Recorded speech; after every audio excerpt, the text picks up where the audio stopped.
Shua Tov, everyone. Welcome to TillesTells Stories for Saturday night. The title of this week's video is Only Pharaoh.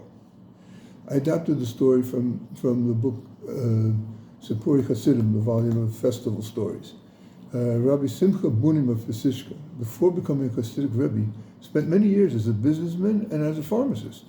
He was a beloved disciple of the seer of Lublin and of the holy Yid, whom he succeeded. Known as the Rebbe of Rebbes, his major disciples included the Kotzker Rebbe and the first Rebbes of Ger and Alexander.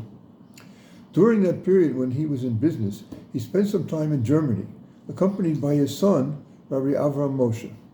At his Shabbos meals in the accommodations where he was staying, he would be visited by some of the local Jews, whereupon he would deliver to them Torah insights, just as he was accustomed to doing at home. They, however, were far from being impressed by the intensity of his Hasidic style of delivery and the brilliance and mystical nature of his ideas. Rather, they actually found his short talks amusing. They would snicker among themselves and make fun of his discourses. This greatly upset the Rebbe's son.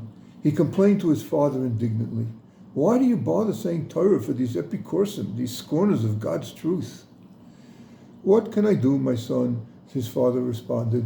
"I get so aroused when taken by the impulse to say words of Torah that I don't even know where I am, or never mind who I'm talking to. But I tell you what, next Shabbat, when you see that I desire to begin speaking, signal me in some way, and then I will remember that I should not say my Torah then." So what happened? The following Shabbat, when Rabbi Moshe saw that his father was about to launch into a learned discourse, he reminded him with a gesture of their agreement that it was not a good idea to speak so among these German liberal Jews. Rabbi Simchah-Bunem paused, then turned to his son and remarked, "Well, my son, I think it is not correct to label these Deutschen, these German Jews, as epicursim. I know that whenever one of them has a sharp headache, his first reaction is to cry out in prayer, 'Shema Yisrael.' The only genuine epicursus is Pharaoh, who, even though the Almighty struck him with 10 mighty plagues, continued to say definitively and dismissively, 'Who is the Lord that I should listen to his voice?'" That's in the Torah reading of this new week in Shmos, in chapter 4, verse 2.